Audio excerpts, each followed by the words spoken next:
विचार आपण करायची काय आवश्यकता नाहीये. ओके, तर 77 विद्यार्थी ऍड झालेले आहेत आणि 2-3 वेटिंग, म्हणजे 80 होतील टोटल आता. तर लेक्चर चालू करतो आपलं मूळ मुद्दा. ओके, सो मेज,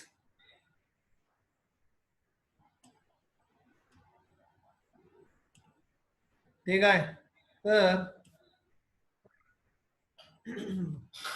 what is mean maize? So up to now we have completed Jawari and Bajra, two crops. Now in a series or sequence, the next crop is a maize. Okay, so maize is known as a heavy feeder or food eater.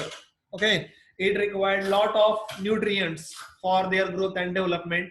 So it will voraciously means large, in a large quantity, take the nutrients. It required nitrogen, phosphorus, potash and micronutrient in a larger quantity and quickly. That is why it is known as a voracious feeder. मक्याला खत भरपूर लागतात. मराठीमध्ये आपण मक्याला खादाड पीक असं म्हणलं जातं. ओके, सो मक्याचं इंट्रोडक्शन तुम्हाला मी दिलंच आहे. इन अ सिक्वेन्स लाईक जवार अँड बाजरा. ज्वारी आणि बाजरीमध्ये तुम्हाला माहितच आहे ऑलरेडी की Jawar, Bajra, and maize, all three are Gramineaceae family crops, subfamily Poaceae, and botanical name Zea maize. Okay, the maize having a center of origin, America and Mexico. Okay, so maize has two center of origin. It will come from America as well as it is coming from Mexico. Okay, अमेरिकेमध्ये पण मका पूर्वीपासून होती आणि मेक्सिकोमध्ये पण होती. And from them it is introduced in India by Portuguese. When before the time of freedom era, okay, आपल्यावर ज्या वेळेस इंग्रजांचं आणि पोर्तुगीजांचं राज्य होतं गोव्यामध्ये, तर त्यावेळेस पोर्तुगीजांनी आपल्या देशामध्ये मका अमेरिकेमधून आणि मेक्सिकोमधून आणली आणि they are started cultivating it in Goa. Okay, सगळ्यांना माहिती पोर्तुगीजांची गोव्यामध्ये वसाहत होती, म्हणजे स्वातंत्र्य मिळायच्या अगोदर. तर अमेरिकेमध्ये आणि मेक्सिको हे सेंटर ऑफ ओरिजिन आहे मक्याचं आणि तिथून मका जी आहे इंडियामध्ये इंट्रोड्यूस झालेली आहे. ओके, आय होप तुम्हाला तर कळलं असेल. ओके, लाईक जवार अँड बाजरा, मेज द कलर ऑफ मेज अँड द साइज ऑफ मेज इज समवॉट लार्जर. ज्वारी आणि बाजरीपेक्षा मका थोडीशी हिरवट गडद असते किंवा डार्क असते. ओके, आणि साईज जी असते मक्याची ती थोडीशी बोल्ड असते किंवा मोठी असते. आता हे सर्वांनी पाहिलेलंच आहे, त्यात आता काही नवीन असं काय मी सांगत नाही. ओके, मका आपल्या कॉलेजवर आपण कल्टिवेट केलेली होती, त्यावेळेस तुम्ही पाहिलेली होती. As well as you can see at your home also, तुमच्या घरी पण तुम्ही मका पाहिली असेल. ओके, नाहीतर ज्यावेळेस पुन्हा कॉलेज चालू झाल्यानंतर सुद्धा तुम्हाला कॉलेजच्या फील्डवर किंवा क्रॉप कॅफेटेरियावर मका पाहायला मिळेल. ओके, असं नाहीये की कोण जण मका पाहिलेली नाहीये. ओके, तर मक्याची साईज जास्त असते आणि मक्याचं कणीस बऱ्याच जणांनी जवळपास 70-80-90% 100% लोकांनी मक्याचं कणीस खाल्लंच असेल. त्यामुळं असं काही नाहीये की मका खाल्लेली नाहीये. Okay, so it has the largest area USA. USA मध्ये सगळ्यात जास्त एरिया आहे, त्याच्यानंतर Brazil, Mexico, India and China ह्यांचा नंबर लागतो. In USA rather than production, मक्याचा वापर युएसए मध्ये खाण्यापेक्षा किंवा पशुखाद्यापेक्षा it is used for preparation of alcohol, ethyl alcohol और alcohol, or you can say as a biodiesel. So maize is known as a driving force of US economy. अमेरिकेमध्ये मक्यापासून poultry खाद्य किंवा जनावरांचं खाद्य बनवण्यापेक्षा मक्याचा वापर इथेनॉल किंवा अल्कोहोल बनवण्यासाठी करतात आणि ते गाड्यांच्या मध्ये डिझेल म्हणून वापरलं जातं. Okay, as a biofuel. त्यामुळं अमेरिकेमध्ये जास्त प्रमाणामध्ये मका जे आहे ते बायोफ्युअल किंवा बायोडिझेल म्हणून ऍक्ट केलं जातं. आपल्या देशामध्ये पण आपण मका खातो कमी आणि जनावरांचं जे पशुखाद्य आहे त्याच्यामध्ये जास्त प्रमाणामध्ये वापरली जाते. ओके, सो आपण मका खातो कमी पण जनावरांचं जे पशुखाद्य आहे in that we are using maximum maize. Okay, so among the production, okay, among the production cereal maize crop rank first in the world. Okay, तर सिरियल मध्ये मक्याचं सगळ्यात जास्त प्रोडक्शन पॉइंट ऑफ व्ह्यू म्हणजे उत्पादनाच्या पॉइंट ऑफ व्ह्यू मक्याचा पहिला number लागतो. ओके, आणि इटिंग पॉइंट ऑफ व्ह्यू म्हणजे खाण्यासाठी सगळ्यात जास्त नंबर लागतो, म्हणजे खातात जास्त लोक राईस, त्याच्यानंतर येतो व्हीट. तर उत्पादनामध्ये मक्याचा पहिला नंबर लागतो. लक्षात ठेवा, इटिंग मध्ये म्हणजे खाण्यामध्ये भाताचा पहिला नंबर लागतो, सगळ्यात जास्त लोक भात खातात आणि त्याच्यानंतर बाकीचा आहे. आणि प्रोडक्शन मध्ये उत्पादनामध्ये मक्याचा पहिला नंबर लागतो जगामध्ये. Okay. In India major growing states are UP, Bihar, Madhya Pradesh. Okay. 67 number mute कर स्वतःला.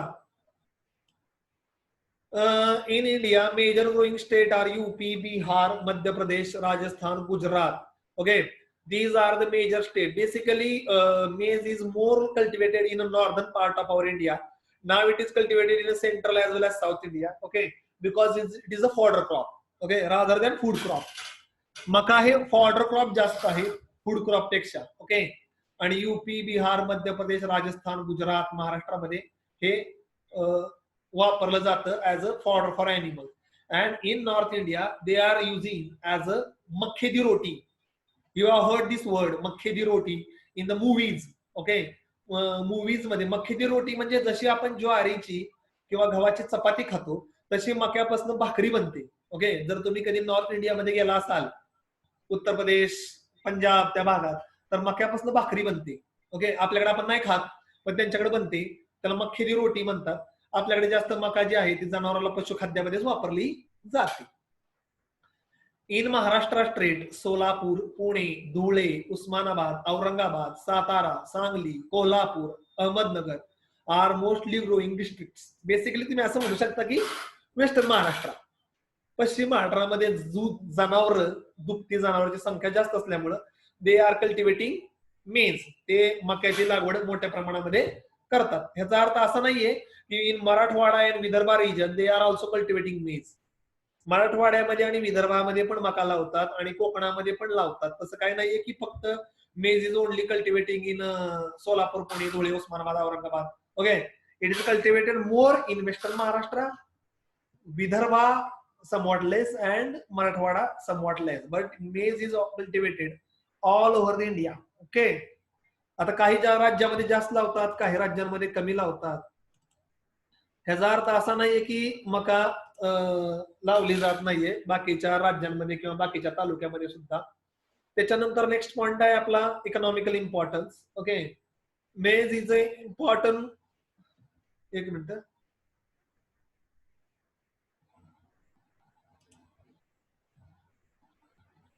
important fodder crop for the livestock in India. Okay, maize is a important fodder crop for the livestock in India. Okay, तर हे अतिशय एक important fodder crop आहे लाईव्हस्टॉक in India मध्ये. म्हणजे poultry feed, then poultry feed असेल, त्याच्यानंतर खूप कोंबडी खाद्यांमध्ये मक्याचा वापर जास्त होतो. ओके. देन कॅटल फीड, जे गाई म्हशी असतात त्यांचं जे पशुखाद्य आहे, गोदरेज पशु आहार असेल, वेगवेगळ्या प्रकारचे जे सोनाई पशुखाद्य आहार आहे, बारामती अॅग्रोचे पशुखाद्य आहे, ऑल द अॅनिमल फीड, जो पशुखाद्य आहार आहे त्याच्यामध्ये मक्याचं प्रमाण भरपूर असतंय. तर मका हे फूड क्रॉप पेक्षा it is more fodder crop. म्हणजे लोक खात नाहीत अशाचा भाग म्हणत नाहीये मी, पण प्रमाण खूप कमी असते. It is important serial crop used in making roti, roasted corns and popcorn. आता सगळ्यांनी पॉपकॉर्न खाल्ले असतील. आता पंचमी येणार आहे पुढच्या आठवड्यामध्ये, लाह्या बनवतात म्हणजेच पॉपकॉर्न आहे. त्यानंतर कॉब, कॉब म्हणजे मक्याचं कणीस, आपण भाजून खातो किंवा शिजवून पण खातो. ओके. ठीक आहे. रोस्टेड म्हणजे भाजणे, शिजवणे. ओके. आणि मक्यापासून रोटी बनते, पण आपल्याकडे काही रोटी बनवत नाहीत, आपण ज्वारीचीच भाकरी खातो, मक्याची काही खात नाही. It is used in a starch industry. Starch जे म्हणतं, स्टार्च, ओके, ग्लुकोज, स्टार्च, त्याच्यामध्ये मोठ्या प्रमाणामध्ये वापरलं जातं. इन द लाईव्हस्टॉक मार्केट मेज used as a poultry, beef or pork industry. Beef म्हणजे काय, जे मटन असतं गाईचं, बोकडाचं, त्यांना पण खाद्य देण्यासाठी हे वापरलं जातं. आणि पॉर्क म्हणजे वराह पालन, ज्याला डुक्कर म्हणतात. डुक्कर, आपल्याकडची जी डुक्कर असतात, ओके, तसली नाहीत, पांढरी डुक्कर तुम्ही बघितली असतील. फॉरेन मध्ये डुकराचं मटण खाल्लं जातं, ज्याला पॉर्क म्हणतात. तर डुकरांना खाण्यासाठी सुद्धा मका मोठ्या प्रमाणामध्ये वापरली जाते. Stems and foliage are used for green chops, hay, silage and pasture. Okay. Silage म्हणजे काय आहे ते तुम्हाला ऑलरेडी मी सांगितलेलं आहे. ओली मका सुद्धा जनावराला खायला घातली जाते. आणि काही मका एका टँक मध्ये साठवून त्यामध्ये पाणी, गुळाचं पाणी टाकून ती प्रिझर्व केली जाते. आणि उन्हाळ्यामध्ये ज्यावेळेस हिरवा चारा नसतो त्यावेळेस ती जनावराला खायला दिली जाते. That is we are called as a silage making. त्याला आपण सायलेज मेकिंग असं म्हणतो. ओके. बुतकर सर तुम्हाला चौथ्या सेमिस्टरला सायलेज कसं बनवतात आणि काय असतं त्याची डिटेल इन्फॉर्मेशन देतील. मी काय आता बोलत बसत नाही त्याच्यावर. This is not our topic. Maize contains 70% carbohydrate, 10% protein and 4% oil. मक्यामध्ये 70% कार्बोहायड्रेट, 10% प्रोटीन आणि 4% ऑइल असते. Maize also contains vitamin A, vitamin E, high amount of phosphorus. Okay, and from maize, biodiesel is also extracted. At the time of introduction, I have already tell you that maize is a biodiesel plant. Okay, because from maize in America, basically in America, they are extracting ethanol. Okay, and this ethanol is used in our two-wheeler bikes or four-wheelers. Okay, as a 10% or 20% replacement for the petrol or diesel. That's why in America, maximum maize is useful for preparation of ethanol, that is biodiesel. Okay, that is why it is also known as a driving force of US economy. Okay, American मक्याचा उपयोग जास्त biodiesel मध्ये करतात. Okay, it is also called as a miracle crop because it will having a high yielding potential than other cereal crop on the earth. That's why it is also known as queen of cereal. Remember these points. These points are asked in objectives. That is, maize is also known as a miracle crop because high yielding potential. Okay, maize is also known as a miracle crop because high yielding potential. It will having a higher yield than other crop. Nearly about 50 to 60 quintals per hectare. That is the maximum yield which is achieved from cereal crop. ज्वारी, बाजरी, भात, गहू बरोबर जर तुम्ही compare केलं तर मक्याचं उत्पादन यील्ड पर हेक्टरी सगळ्यात जास्त आहे. त्यामुळं मक्याला मिरॅकल क्रॉप म्हणतात, जादुई पीक. प्लस त्याचं उत्पादन जास्त असल्यामुळं त्याला अजून एक नाव दिलेलं आहे क्वीन ऑफ सिरियल्स. ओके, त्याला अजून एक नाव आहे क्वीन ऑफ सिरियल्स. ओके, हे दोन्ही पॉइंट ऑब्जेक्टिव्ह साठी लक्षात ठेवा. ओके, नेक्स्ट स्लाइड वर जाऊया आपण. ती आहे botanical description. In botanical description, okay, on your left side you will see the photograph of मेज. मक्याचा एक फोटो दिसतोय. ओके, कणीस दिसतंय एक साइडला आणि मक्याची पानं तुम्हाला दिसत आहेत. ओके, तर बॉटनिकल डिस्क्रिप्शन मी तुम्हाला आता सांगणार आहोत. It is a annual plant with 10 pairs of chromosome. Okay, what is mean bye 10 pairs, 12 pairs or 15 pairs of chromosome? You will learn in a GPP. Jagdale sir will explain you. Root system is fibrous and deep. जी मुळं असतात ती भरपूर मुळं असतात आणि root system fibrous आणि deep असते. ओके, नंबर ऑफ रूट जास्त असतात. Okay, if you want to see the fibrous root system, search on Google. Okay, you will see the image. जर फायबरस रूट सिस्टम कशी असते गुगलवर सर्च करा, तुम्हाला इमेज दिसेल. ओके, तुम्ही तुमचे व्हिडिओ ऑफ केले तरी चालतील. ओके, मी आता पीपीटी वर लेक्चर घेतोय, व्हिडिओ ऑफ ठेवले तरी चालतील, माझी काय हरकत नाहीये. ज्यांना व्हिडिओ ऑफ करायचे असतील ते व्हिडिओ ऑफ करू शकतात. Stem is a cylindrical with 3 to 4 metre of height alternate node. Okay, stem जे आहे ती सिलेंड्रिकल असते with 3 to 4 metre of height आणि अल्टरनेट नोड. नोड म्हणजे काय, त्या 1 2 3 4 मध्ये ज्या कांडक्या पडतात त्याला आपण नोड म्हणतो. ओके, तर स्टेम जे आहे झाडाची उंची 3 ते 4 मीटर पर्यंत वाढते. Leaves are 16 to 90 centimetre long. Leaf जे आहे ते 60 ते 90 सेंटीमीटर लॉंग आणि 5 to 7 सेंटीमीटर ब्रॉड. ओके, तर त्याची लेंथ 60 to 90 सेंटीमीटर आणि ब्रॉड लेंथ 5 to 7 सेंटीमीटर असते. With white yellow midrib.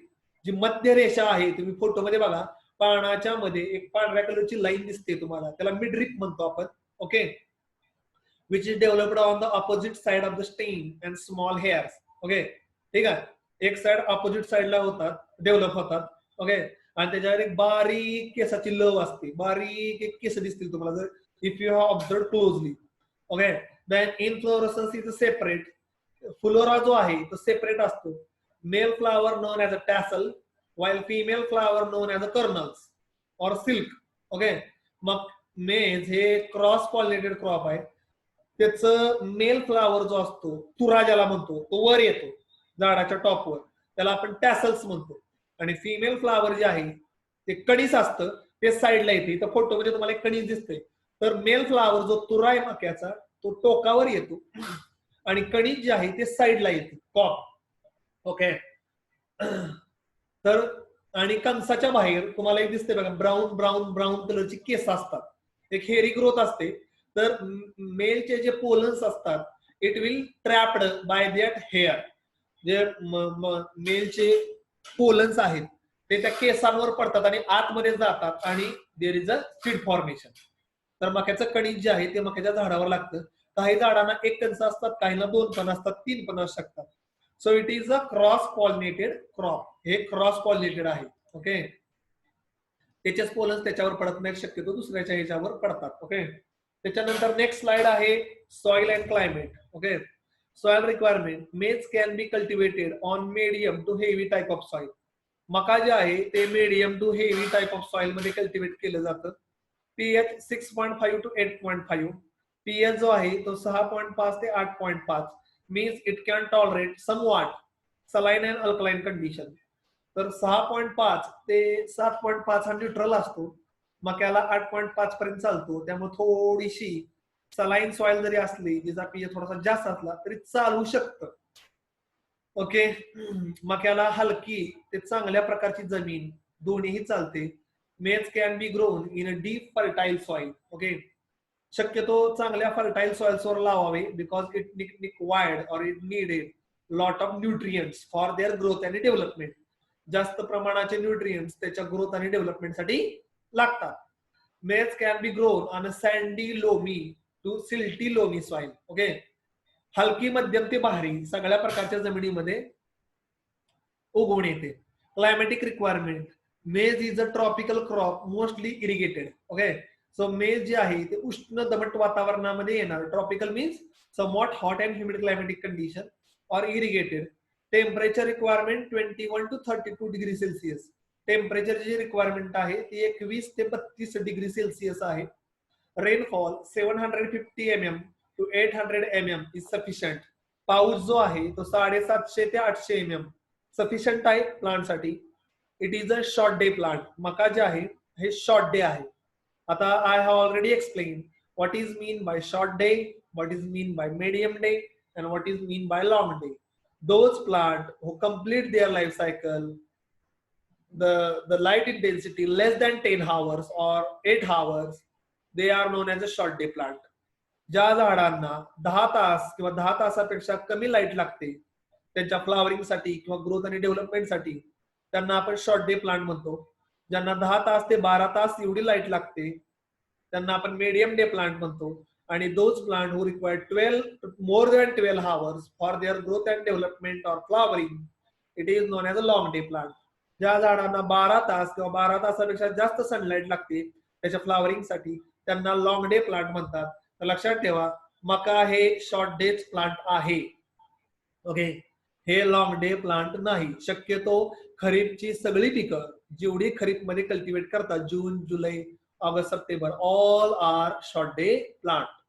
मेज is susceptible to the frost. आणि अजून एक पॉइंट सांगतो, maize can be cultivated in 3 season, kharif, rabi and summer. मका जे आहे ते खरीप मध्ये पण घेतली जाते, रब्बी मध्ये पण घेतली जाते आणि समर मध्ये पण घेतली जाते. तर सो मेज is cultivated in all the 3 season. मका जे आहे ते तिन्ही सीझन मध्ये घेतली जाते, खरीप, रब्बी आणि समर मध्ये. धुकं तेवढं मक्याला चालत नाही आणि water logging situation should be harmful. मक्याला पाणी साठलेलं बिलकुल चालत नाही, otherwise it will be a show yellow in colour and die. मक्याच्या शेतामध्ये जर पाणी साठलं तर मका लगेच पिवळी पडते. ओके, त्यामुळं मक्याच्या शेतामध्ये पाणी साठलेलं अजिबात चालत नाहीये. Water logging should be completely avoided. जेवढं शक्य आहे तेवढं मक्यामध्ये पाणी साठून देऊ नका. आणि जरी साठलं immediately you have to remove it out. Immediately तुम्हाला ते पाणी शेतामधनं बाहेर काढायची काळजी घेणं तेवढंच गरजेचं आहे. ओके, तर मक्याच्या बाबतीमध्ये हा एक मुद्दा होता जो तुम्हाला मला सांगायचा होता. आता land preparation. Planning is carried out up to 50 to 20 centimetre in a summer month. सगळ्याला माहिती we are carried out ploughing in a month of summer after the harvesting of rabi season crop. रब्बीचा क्रॉप काढल्यानंतर आपण उन्हाळ्यामध्ये नांगरट करतो 15 to 20 centimetre deep. Application of FIM 12 to 15 ton per hectare. शेणखत चांगलं कुजलेलं 12 ते 15 टन पर हेक्टर शेतामध्ये मिक्स करावं बिफोर द प्लाविंग. लक्षात ठेवा, नांगरट करायच्या अगोदर. Okay. After that when there is a onset of rainfall in a month of June, ज्यावेळेस पाऊस पडेल जून महिन्यामध्ये. After that 1 or 2 harrowing or use of rotavator to break the clod and make soil loose and friable and as well as to control the weed growth. जून मध्ये पाऊस पडल्यानंतर कुळवायचं किंवा rotor मारला तर जमीन भुसभुशीत बनवायची, त्याची ढेकळं दगड बिगडं सगळी बाहेर काढायची. गवत धसकट असतील, all the waste material you have to remove from the field and make loose and friable seed bed for the growth and development or the sowing of the plant. Okay. त्याच्यानंतर seed treatment. Okay, seed treatment, I have explained the seed treatment in jawar and in bajra also. It is the third time that is I am repeating it. So seed treatment, use always poor and certified seed. Okay, purchased from respective sources. Means प्रत्येक वेळेस एक चांगलं आणि certified seed with a proper branded company. Okay, like Ankur seed, लुजवुडू seeds और महाबीज, एका चांगल्या नावाजलेल्या कंपनीचं बियाणं वापरावं. ओके, चांगल्या कृषी सेवा केंद्रामधून वापरावं. त्याची expiry date, germination percentage, okay, all should be checked which is written on the bag of that seed bag. कोणत्याही सीड बॅग वर ते सीड बनवलं कधी, त्याचं जर्मिनेशन पर्सेंटेज किती आहे, त्याच्यामध्ये इम्प्युरिटी किती आहे, त्याची किंमत किती आहे, त्याची व्हायबिलिटी किती आहे, ते एक्सपायर कधी होणार आहे, त्याची किंमत किती आहे, हे सर्व नमूद किंवा लिहिलेलं असतं. So while purchasing a seed bag, please check its expiry date, its germination percentage, okay, and take a proper bill from the agro service center. कृषी सेवा केंद्रवाल्याकडून बिल विकत, आपण जे विकत घेतोय त्याचं बिल घ्यायचं. ओके, त्याशिवाय बियाणं खरेदी करायचं नाही. प्रॉपर बिल घ्यायचं आणि बिल घेतल्यानंतरच ती बॅग परचेस करायची. And if the seeds are not germinated, then you can file a court case against the company, okay, in consumer court, and company have to pay you because the seeds is not germinated. These things are happen in the case of soybean. In this year, lot of soybean seeds are not germinated, so there is a huge loss to the farmer because the seed is not germinated. So all the plowing, harrowing, fertilizer application and the seed are wasted, and it is a huge economical loss to the farmer. That's why always purchase the certified seed from a respective source or agro service center. Okay, आणि बियाणाची पावती घ्यायला विसरू नये आणि बियाणाचं पाकिट दोन्ही जपून ठेवावं जोपर्यंत तुमचं सीड उगवून येत नाही. It is a preventive measure. You can also say this information to your parents also. तुम्ही तुमचे जर आई वडील शेती करत असतील तर त्यांना पण सांगा बियाण्याच्या कायम पावती घेऊन येत जावा. ठीक आहे, म्हणजे जर उगवून नाही आलं तर आपण ग्राहक न्यायालयामध्ये कंपनीच्या विरोधात केस करू शकतो, आणि जर तुमची बाजू बरोबर असेल तर तुम्हाला कॉम्पेन्सेशन मिळतं, म्हणजे नुकसान भरपाई मिळते. ह्या वर्षी सोयाबीनचा हा प्रॉब्लेम झालेला होता. Maize seeds are treated with 4 gram captan और thiram for control of seed borne diseases. Okay, जे सीड बॉर्न डिसीज आहेत, अर्गट, स्मट असे जे फंगल डिसीजेस आहेत त्यांना कंट्रोल करण्यासाठी 3 to 4 ग्रॅम कॅप्टन और thiram you have to cover the maize seed. त्याच्यानंतर because it is a Gramineae family crop, we have to use the Azotobacter और PSB biofertiliser 250 gram each, म्हणजे Azotobacter 250 gram आणि biofertiliser PSB phosphorus solubilising bacteria 250 grams per 10 kg of seed. It will save your 20% nitrogen dose and increase the availability of phosphorus by 25%, which is present in the soil. So always use a seed treatment of biofertilizers. Okay, ठीक आहे, कायम बायोफर्टिलायझरची seed treatment 100% करावी. ॲझॅटोबॅक्टर atmosphere मधला nitrogen झाडाला मिळवून देतो. Okay, आणि phosphorus solubilising bacteria soil मधला जो अनअवेलेबल फॉर्म मधला फॉस्फरस आहे तो अवेलेबल फॉर्म मध्ये प्लांटला मिळवून देतो. ओके, त्याच्यानंतर नेक्स्ट पॉइंट आहे sowing time in all the season due to required more sunlight. Okay, ठीक आहे.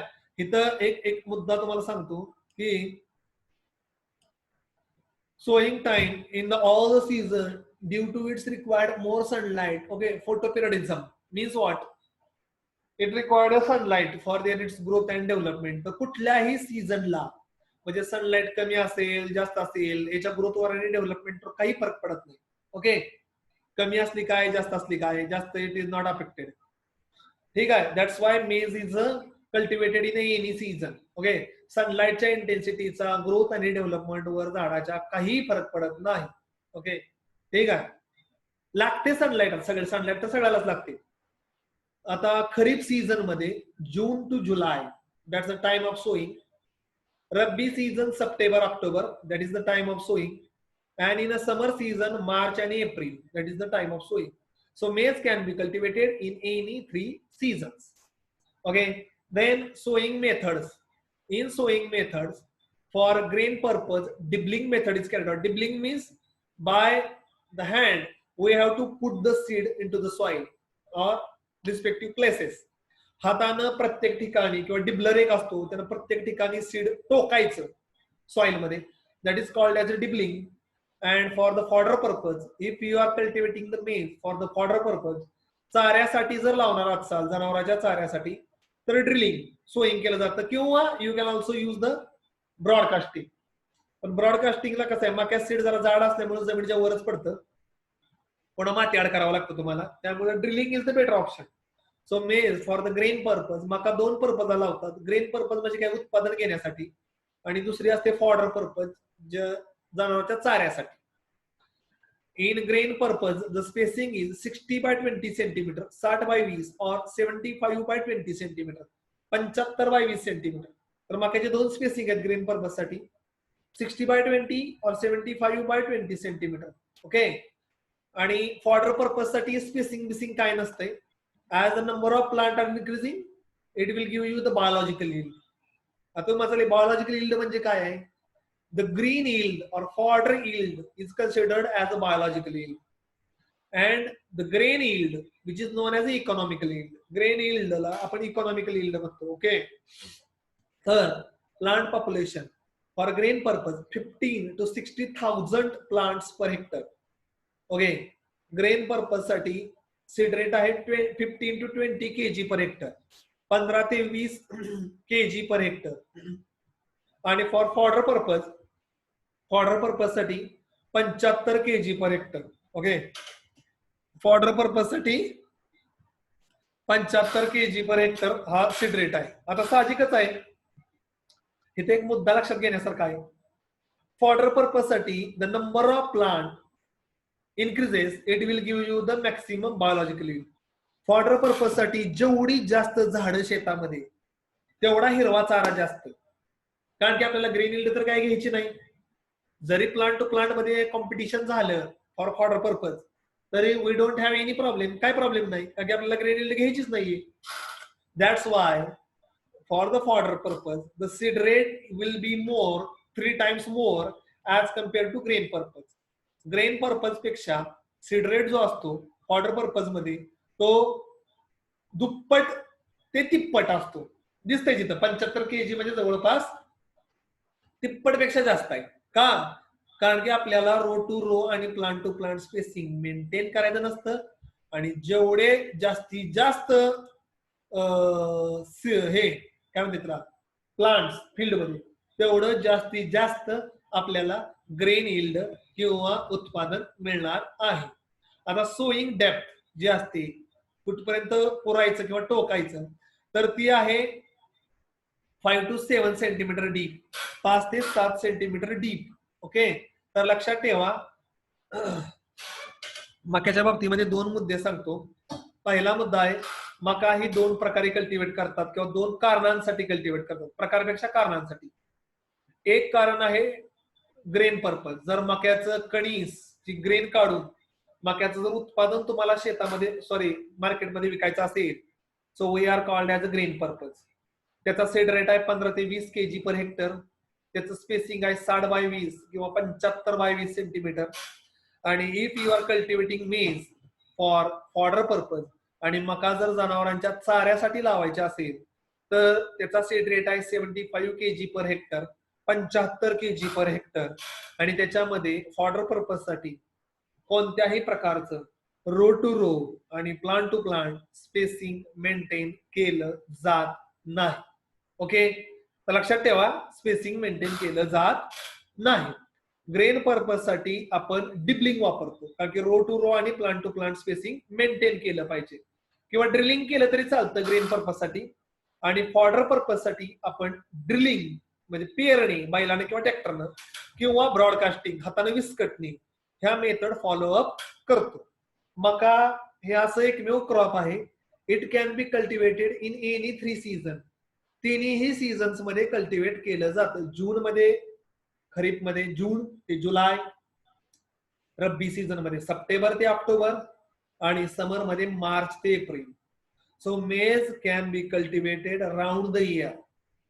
राऊंड द इयर वर्षभर लावलं जातं, तिन्ही सीझन मध्ये लावलं जातं.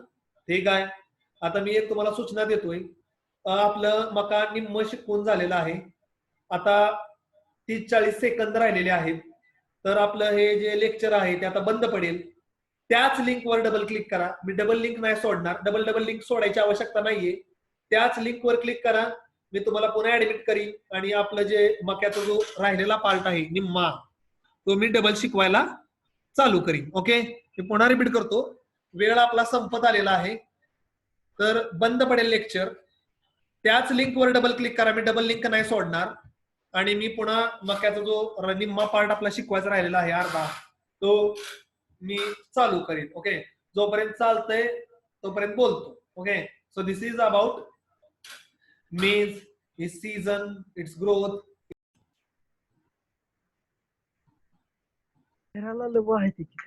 ओके, तर आपलं जे होतं ते चालू करूया. ठीक आहे.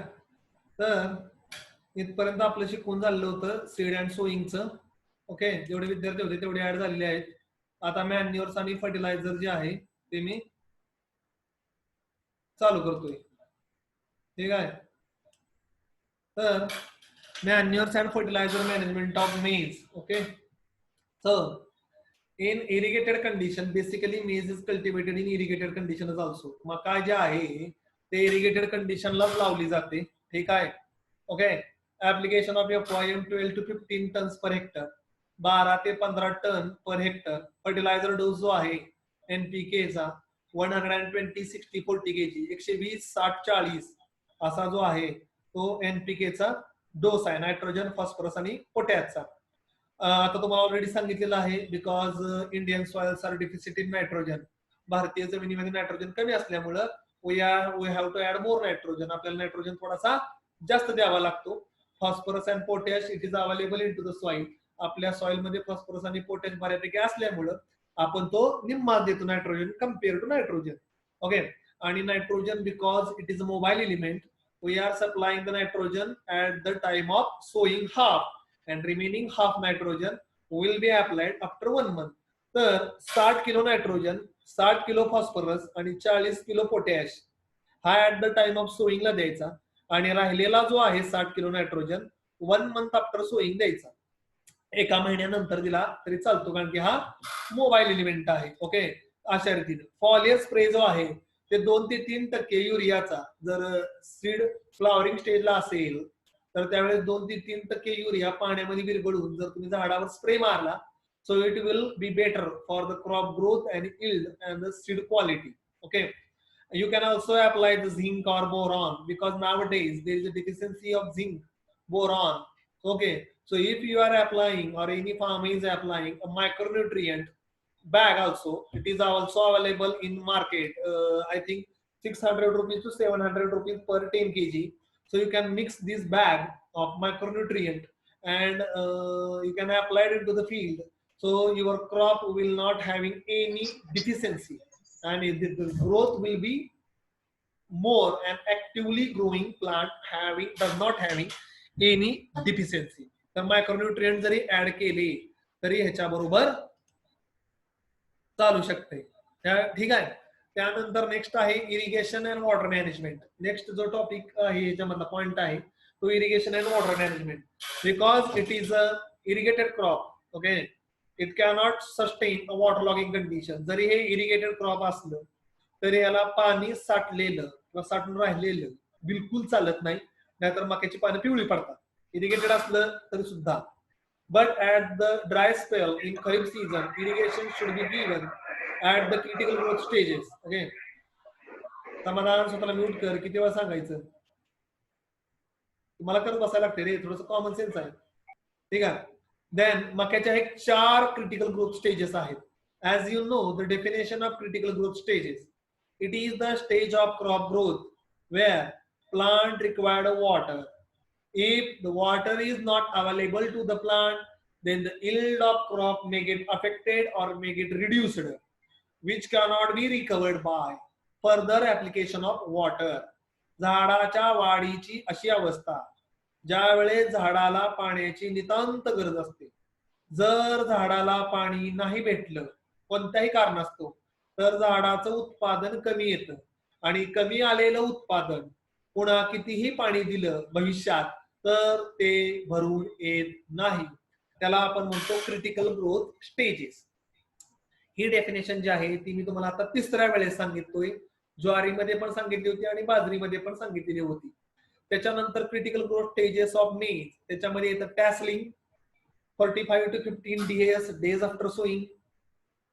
टॅसलिंग म्हणजे काय? तुराईने, ज्याला आपण मेल फ्लावर म्हणतो. सिल्किंग 65 to 70 days, 65 ते 70 दिवसानंतर. नेक्स्ट स्टेज जी येते ती सिल्किंग. सिल्किंग म्हणजे काय? त्याला कंस लागणे, कणीस लागतं. ओके. त्याच्यानंतर येते ग्रेन फिलिंग किंवा ग्रेन डेव्हलपमेंट. त्या कंसाच्या आतमध्ये धान्य भरायला चालू होतं, त्याला आपण म्हणतो ग्रेन फिलिंग. 85 to 90 डेज नंतर, डेज आफ्टर सोईंग नंतर. ओके. तर ह्या टॅसलिंग, सिल्किंग आणि ग्रेन फिलिंग या 3 क्रिटिकल ग्रोथ स्टेजेस आहेत मक्याच्या. Total water requirement for the maize is 45 to 60 hectare per centimetre. Water requirement जी आहे मक्याची ती 45 ते 60 हेक्टर पर सेंटीमीटर एवढी आहे. Okay. So total water requirement जी आहे ती 45 ते 60 हेक्टर आहे. तर मक्याला कमीत कमी टॅसलिंग, सिल्किंग आणि ग्रेन फिलिंग ह्या ज्या 3 क्रिटिकल ग्रोथ स्टेजेस आहेत त्यावेळेस तरी पाणी देणं अतिशय आवश्यक आहे. ओके. तर आणि तुम्हाला वॉटर रिक्वायरमेंट पण कळली असेल, 45 ते 60 हेक्टर पर सेंटीमीटर. त्याच्यानंतर नेक्स्ट पॉइंट आहे इंटरकल्चरिंग आणि वीड मॅनेजमेंट. इंटरकल्चरिंग आणि वीड मॅनेजमेंट मध्ये आपण पाहणार आहोत 2 to 3 weeding or hoeing is carried out in to the field. शक्यतो शेतकरी एकदाच बांगलतात किंवा एखाद्या वेळेस कोळपतात. सायकल हो जे असतं, जर तुम्ही पाहिलं नसेल, you can search on YouTube cycle हो, सायकल कोळप. ओके. कसं चालतं युट्यूबवर पाहू शकता तुम्ही. काय होतंय, झूम ऍपवर व्हिडिओ व्यवस्थित शेअर होत नाही, त्यामुळे मी तुम्हाला दाखवू शकत नाही. कॉलेजला आल्यानंतर सायकल कोळप कसं वापरायचं किंवा कसं वापरतात ते दाखवेन तुम्हाला मी, पण सध्या दाखवू शकत नाही. ठीक आहे. किंवा तुम्हाला एखादा फोटो पण दाखवेन सायकल कोळप्याचा, पुन्हा तुम्ही पण बघू शकता, काय अडचण नाहीये युट्यूबवर.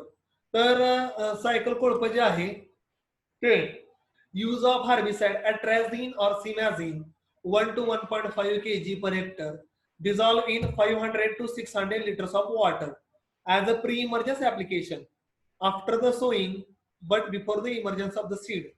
तर अट्राझिन किंवा सिमॅझिन हे जी 2 तणनाशक आहेत ती 1 ते 1.5 kg घ्यायची, 500 ते 600 लिटर पाण्यामध्ये ढवळायची आणि मका पेरल्यानंतर उगवून यायच्या अगोदर जो 5-6 दिवसाचा जो गॅप आहे, 5 to 6 days पिरियड आहे, you can apply this herbicide so it can control the weed growth.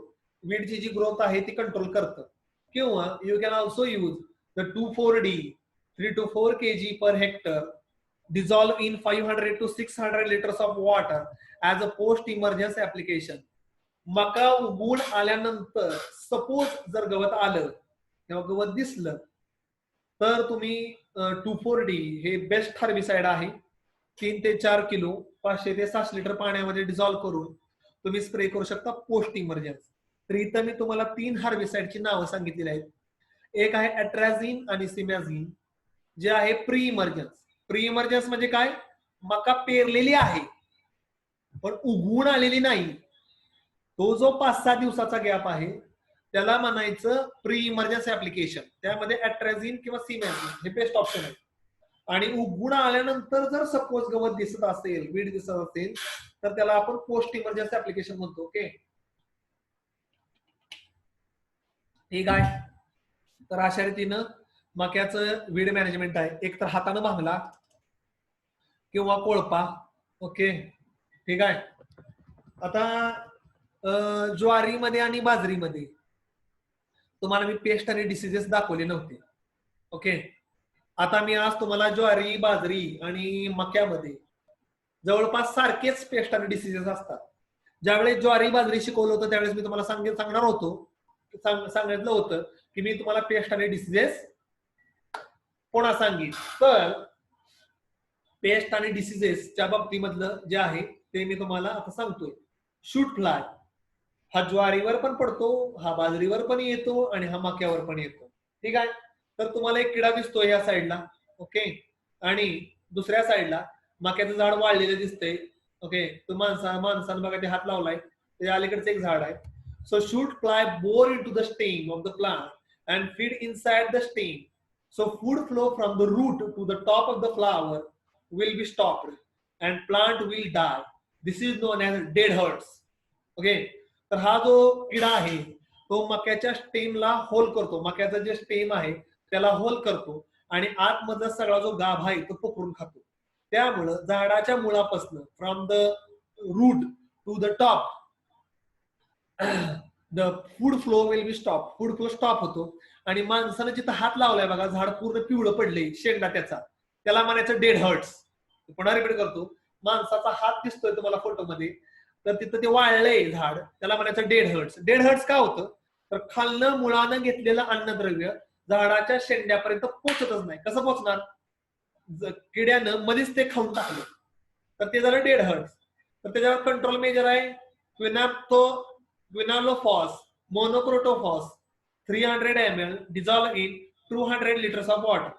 300 ml घ्यायचं, 200 लिटर पाण्यामध्ये मिक्स करून स्प्रे करायचं. किंवा if you want to apply per pump, एका पंपात जर टाकायचं असेल तर शक्यतो 15 ते 20 ml औषध किंवा 30 ml औषध 15 लिटर पाण्यामध्ये मिक्स करून स्प्रे मारायचं for controlling of dead hearts. Okay, dead hearts control करण्यासाठी हे ऑप्शन आहे. सॉरी, शूट फ्लाय कंट्रोल करण्यासाठी हे ऑप्शन आहे. तर शूट फ्लायचा तुम्हाला फोटो पाहायला मिळाला. ओके, ठीक आहे. त्याच्यानंतर सॉरी, पुढच्या स्लाइडवर आपण जाऊया. नेक्स्ट स्लाइड आहे आर्मी वर्म. ओके, त्याला लष्करी आळी म्हणतात. ओके, आर्मी वर्म, लष्करी आळी. ओके, इथं तुम्हाला एक फोटो दिसते, एक आळी दिसते. ठीक आहे. तर आर्मी वर्म, आता आर्मी वर्म ही एक नॉक्टर्नल आहे. नॉक्टर्नल हॅबिट आहे त्याची. Nocturnal means what? It is feed in to the nights. रात्री खाते, दिवसा फीडिंग करत नाही. It is also attack on the stem of the plant, so plant will be fall down. Okay, and it will be attack on the group. Army वर जशी आपली military group मध्ये attack करते तसे ह्या आळ्या रात्रीच्या वेळेस नंबर ऑफ आळ्या, भरपूर आळ्या ग्रुप मध्ये अटॅक करतात. आणि ग्रुप मध्ये अटॅक केल्यानंतर सकाळी किंवा दिवसा तुम्हाला आळी दिसणार नाही, ती लपून बसलेली असते सॉइलच्या क्रॅक्स किंवा क्रिवायसेस मध्ये, सॉइलच्या क्रॅक्स मध्ये किंवा दसकटामध्ये लपून बसलेली असते. रात्र झाली म्हणून त्याला म्हणतात नॉक्टर्नल हॅबिट. रात्र झाली की त्या मातीतनं बाहेर पडते आणि झाडाचं जे स्टेम आहे जमिनीलगत तिथंच खाऊन टाकते. त्यामुळे झाड तुटून पडतं फील्डवर. ओके, कंट्रोल मेजर आहे स्पेअरिंग ऑफ क्विनालोफॉस और मोनोक्रोटोफॉस. सेम डोस आहे 300 ml 200 liters ऑफ वॉटर. किंवा जर तुम्हाला पंपात मारायचं असेल तर एका पंपात 20 ते 30 ml घ्यायचं, 15 लिटरच्या पंपामध्ये स्प्रे करायचं. आर्मी वर्म, नॉक्टर्नल हॅबिट. ज्वारीवर अटॅक होतो, बाजरीवर अटॅक होतो किंवा मक्यावर पण अटॅक होतो. ओके, त्यानंतर नेक्स्ट येतो leaf roller. Okay, leaf roller. Okay, तर इथं खाली तुम्हाला एक हात दिसतोय, बोट दिसत आहेत दोन, आणि त्या बोटाच्या मध्ये एक तांबड्या कलरची आळी आहे, आणि त्याच्या डावीकडे आणि उजवीकडे तिनं केलेली विष्ठा किंवा एक स्क्रिट आहे. ओके, आणि पांढरं पांढरं पांढरं जे दिसतंय, व्हाईटिश ग्रोथ जी दिसते, ते त्याच्या भोवती जो चिकट चिकट स्त्राव आहे तो आळीनं सोडलेला आहे. तर लीफ रोलर हे आहे, it is a caterpillar rolls the leaf over its body. आळी काय करते, स्वतःभोवती पानाला गुंडाळून घेते. आळी जी आहे ते स्वतःभोवती पानाला गुंडाळून घेते आणि त्याच्या वेबिंग करतं. ओके, तर लीफ रोलर तर स्वतःभोवती आळी पान गुंडाळते. हे जे माणसानं आहे ना, हे दोन बोटाने ते पान गुंडाळलेलं पान ओपन केलेलं आहे बघा. इथं जे फोटो मध्ये दिसतंय त्या माणसानं जे पान गुंडाळलेलं आहे ते ओपन केलेलं आहे. Control measure dusting of methyl parathion dust. Methyl parathion dust जे आहे त्याचं डस्टिंग केलं जातं. Okay, 25 kg per hectare. Okay, 25 kg per hectare methyl parathion dust leaf roller. आता साहजिकच आहे, जर आळीनं पान जर स्वतःमध्ये गुंडाळलं तर फोटोसिंथेसिस कसा होणार, लॉजिक आहे ना. आणि जी आळीची जी विष्ठा आहे त्यामुळं फंगस आणि बॅक्टेरियाची ग्रोथ होते पुन्हा पानावर. इथे जी दिसते तुम्हाला पिवळ्या पिवळ्या कलरच्या राईट साइड आणि लेफ्ट साइडला. ओके, तर हे झालं लीफ रोलर. त्यानंतर डिसीजेस ऑफ मेज. डिसीजेस ऑफ मेज मध्ये एक फोटो दिसतोय तुम्हाला, थोडासा अॅनिमेटेड फोटो आहे मायक्रोस्कोपच्या खालचा, त्यामुळे थोडासा तुम्हाला व्यवस्थित क्लिअर ग्रोथ दिसणार नाहीये. तर डिसीजेस ऑफ मेज, ज्वारी, बाजरी तिन्हीचे सारखेच आहे बरं का, ते काय मी डबल शिकवणार नाही. ज्वारी, बाजरी आणि मक्याचे डिसीजेस आणि पेस्ट जवळपास 90% सारखेच आहेत. ओके, त्यामध्ये येतं डाउनी मिल्ड्यू. ओके, आता डाउनी मिल्ड्यू मध्ये काय आहे, a young leaf developed white colour पावडरी growth on the upper and lower side of the leaf which become a problem for the photosynthesis and it will affecting on the yield. तर downy mildew मध्ये काय होतं, पांढऱ्या कलरची powder इथं photo मध्ये पण दिसते तुम्हाला. ओके, पांढऱ्या कलरची पावडर पानावर डेव्हलप होते अप्पर साइडला आणि लोअर साइडला पण. मिल्ड्यू याचा अर्थ व्हाईट कलर ग्रोथ. ओके, तर पांढऱ्या कलरची जी ग्रोथ पानावर दिसून येते त्यामुळे फोटोसिंथेसिस अफेक्ट होतो. Control measure 0.2% zineb at the boot leaf stages. Okay, zineb जे आहे सिस्टमॅटिक फंजिसाइड ते स्प्रे करायचं. ओके, त्याच्यामुळं पुन्हा भविष्यामध्ये हा मिल्ड्यू जो आहे तो पानावर पडणार नाही. Okay, downy mildew. 35 number mute कर. अरे मला म्यूट करावं लागतं राव तुम्हाला. तुम्हाला म्यूट व्हायचं कळत नाही का रे, आपण ऍड झालो की लगेच म्यूट व्हायचं. त्याच्यानंतर नेक्स्ट आहे बॅक्टेरियल ब्लाइट. नेक्स्ट डिसीज जो आहे ज्वारी, बाजरी आणि मक्यावर दिसतो तो आहे बॅक्टेरियल ब्लाइट, ज्याला ब्लाइट म्हणतात. नेचर ऑफ डॅमेज, इथं तुम्हाला पान दिसतंय त्याच्यावर ब्राऊन कलरचे स्पॉट दिसत आहेत. This disease show a symptom of poor emergence and patchy growth, rooting of the seed in a collar region, mesocotyl presence in a red colour lesions. तर तांबड्या कलरचे, लाल तांबड्या कलरचे स्पॉट दिसतात पानावर आणि ते वाढत वाढत वाढत वाढत वाढत जातात. ओके, आणि नंतर मग पानं सुकणे, पानं गळून पडणे किंवा फोटोसिंथेसिस अफेक्ट होणे अशा गोष्टी दिसून येतात. कंट्रोल मेजर आहे seed treatment 3 gram per kg of thiram किंवा कॅप्टन थायरम 22 टीन किंवा झायनेमचा स्प्रे केला तरी चालतोय, पण शक्यतो prevention is always better than cure. प्रत्येक वेळेस प्रिव्हेंटिव्ह मेजर्स वापरणं कधीही चांगलं. रोग पडायच्या अगोदरच काळजी जर घेतली it is always better. Okay, त्याच्यानंतर डिसीज सांगितले तसे भरपूर आहेत. अँथ्रॅकनोज आहे किंवा स्मट आर्गट जो आहे हा पण आहे. तर स्मट आर्गट मध्ये काय होतं, एक शेंबूड कसा येतो आपल्याला तशी स्टिकी आणि चिकट चिकट चिकट चिकट ग्रोथ असते स्मट आणि आर्गटला. तर स्मट आर्गट मध्ये एक चिकट चिकट हेरी ग्रोथ येते in the place of grain. ग्रेनच्या जागेवर अशी चिकट चिकट स्त्रव येतो फंगसचा आणि त्याच्यावर पुन्हा बॅक्टेरियाचा अटॅक होतो. तर स्मट आणि आर्गट मी तुम्हाला पुन्हा फोटो दाखवीन नेक्स्ट मध्ये भविष्यात. तर त्याची ग्रोथ आल्यानंतर अशी स्टिकी किंवा चिकट चिकट, तर त्याला सीड ट्रीटमेंटच करणे बेटर आहे. ओके, ड्रायन सोल्युशनची जी सीड ट्रीटमेंट आहे, कारण की हा सीड बॉर्न डिसीज आहे, तर ब्रायन सोल्युशनची ज्वारी आणि बाजरीमध्ये तुम्हाला सांगितलेलं होतं मी, सोल्युशनची सीड ट्रीटमेंट करणं इट इज ऑलवेज बेटर. तर डिसीज अफेक्टेड सीड बाहेर काढणं हे कायम कधीही चांगलं. त्यानंतर आपली नेक्स्ट स्लाइड आहे हार्वेस्टिंग आणि थ्रेशिंग. तर हार्वेस्टिंग आणि थ्रेशिंग मध्ये काय करायचं आहे, त्यामध्ये 2 प्रकार येत आहेत, ते मी तुम्हाला सांगतो. पहिला आहे, एक आहे ग्रेन यील्ड, एक आहे फॉडर यील्ड. पहिल्यांदा ग्रेन यील्ड सांगतो आणि नंतर फॉडर यील्ड सांगतो. इफ यू आर कल्टिवेटिंग मेज as a grain yield, then crop become mature after 110 to 110 days. जर ग्रेन यील्ड साठी जर क्रॉप घेतला असेल तर 100 ते 110 दिवसामध्ये मॅच्युअर होतं. Leaf become colour green to yellow, झाडाच्या पाण्याचा कलर हिरव्याचा पिवळा होतो. Drying of leaf, moisture percentage fall below 20, पानं सुकतात आणि गळून पडतात. Grain colour change to yellow, जो ग्रेनचा कलर आहे पहिला हिरवा असतो, पुन्हा तो पिवळा बनतो. Harvesting is done by cut the plant closer to the ground, झाड जमिनीच्या लगत कापायचं, सिकलनं किंवा उपटायचं. ओके. रिमूव्ह द एअरहेड, वरचं जे कणीस आहे ते कट करायचं. Then threshing is done by trampling under the feet of bullock, जुन्या काळी बैलांना तुडवायचे, आजकाल कोण बैलांना तुडवायच्या भानगडीत पडत नाही. जी मळणी मशीन असते तर झाड आधी कापायचं वेळ्यानं किंवा उपटायचं, उपटल्यानंतर वरचं कणीस कट करायचं, कणीस कापायचं. कणीस कापल्यानंतर कणसाच्या वरचा जो पाला आहे तो हाताने काढला तर उत्तम, नाही काढला तरी चालतो.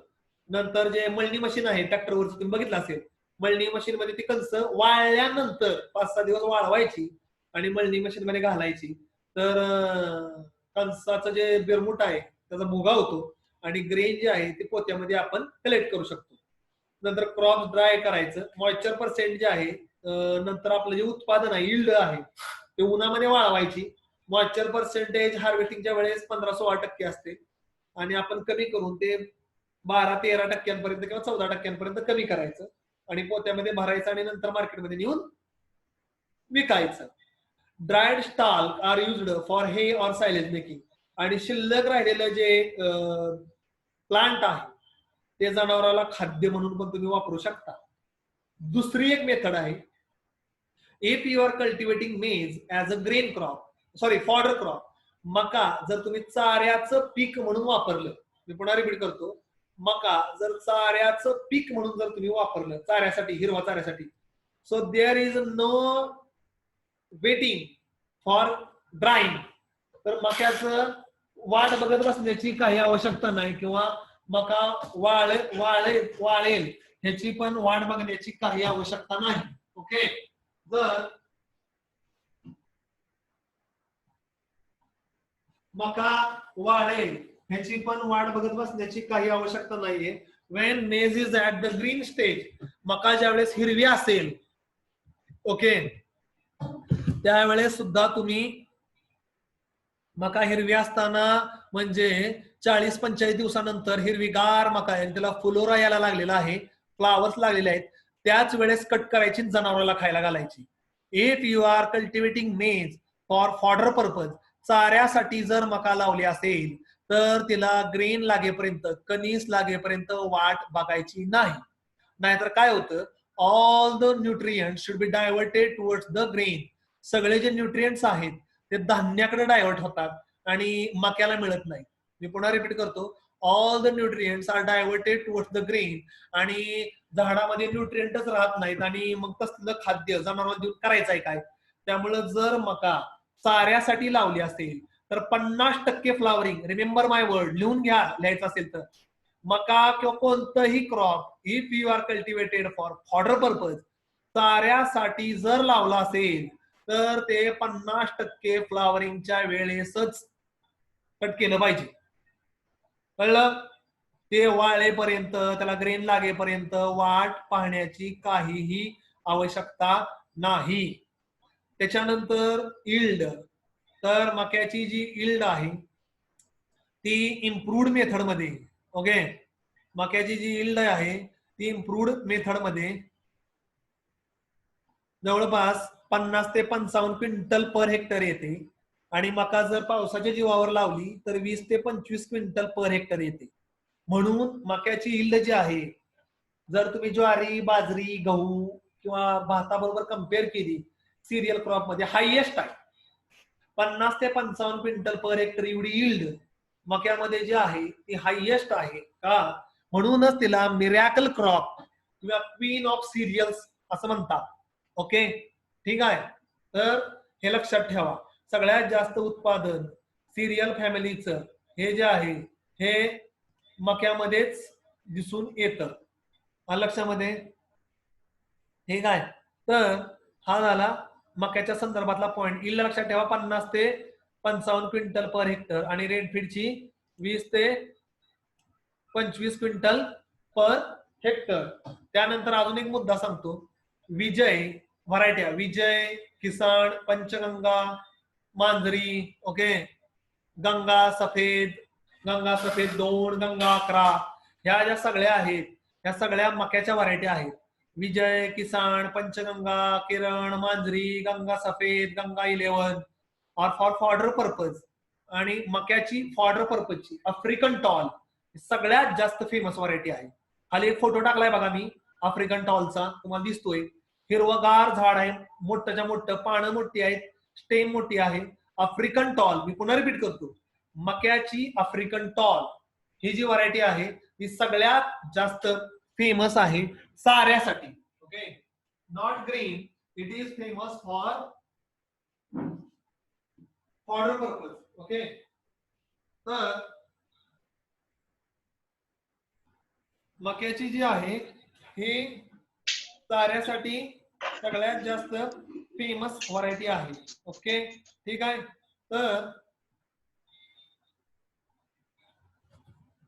तर आपलं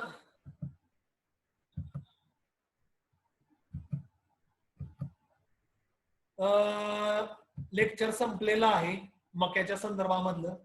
जर तुमच्यापैकी कोणाला काय डाऊट असतील, काय शंका असतील, काय अडचण असेल तर खाली चॅट बॉक्स मध्ये टाईप करून विचारू शकता. मक्याची जी आहे ती आफ्रिकन टॉल ही खूप फेमस व्हरायटी आहे.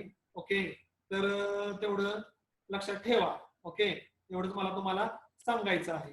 ठीक आहे. आणि कोणाचे काय डाऊट्स किंवा कोणाचे काय शंका असतील, पोरं शंका विचारत नाही ती, तर तुमच्या काय डाऊट्स किंवा कोणाच्या काय शंका असतील तर चॅट बॉक्स मध्ये टाईप करा. ओके, एकदम सिंपल आहे. आता मी एक टाईप करतो.